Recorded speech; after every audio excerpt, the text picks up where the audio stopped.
নমস্কাৰ বন্ধুসকল, বঙাইগাঁও জিলা ১ নং নাচনকুৰি গাঁৱত এটা দুৰ্ভাগ্যজনক ঘটনা ঘটি গ'ল। বন্ধুসকল, আপোনালোকে চাই আছে স্ক্ৰীণত এই ভিডিঅ'টো, এই লাল টিকমাৰ্ক দিয়া আছে এই মানুহজনলৈ আপোনালোকে মন কৰক। এই মানুহজনে হ'ল মেইন কালপিক। কিহৰ কাৰণে কৈছোঁ মই হাছান আলী আপোনালোকক জনাই আছোঁ। একেকে দুটা ৰাতি থাকিছে ১ নং নাচনকুৰি গাঁৱৰ মালগোস্তৰ নামৰ ঘৰত।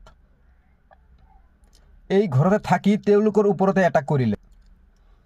একেকে দুটা ৰাতি থাকি একেকে দুটা ফেমিলি ধ্বংসৰ পথে ঠেলি থৈ গুচি গ'ল এই মানুহজন।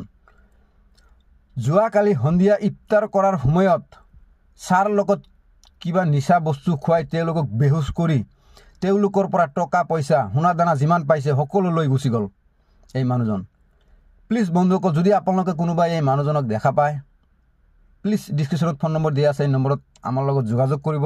মই তেওঁলোকক ফোন নম্বৰটো দি দিম, তেওঁলোকে কিবা ব্যৱস্থা কৰিব। আৰু যদি আপোনালোকে আমাৰ লগত যোগাযোগ কৰিব নোৱাৰে তেনেহ'লে এই মানুহজনক যদি আপোনালোকে চিনি পায় তেনেহ'লে যদি ওচৰে পাঁজৰে থানা থাকে থানাত যোগাযোগ কৰিব।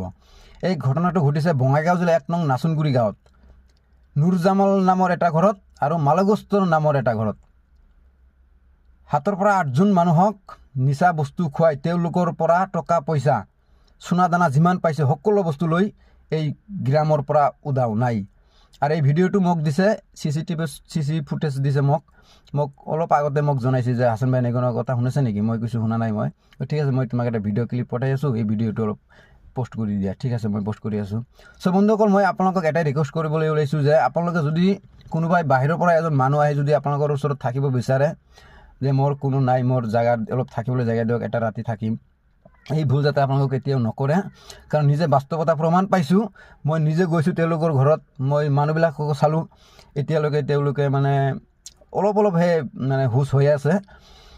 তো আপোনালোকে যাতে কোনো বাহিৰৰ পৰা মানুহ আহিলে থাকিবলৈ জেগা নিদিয়ে।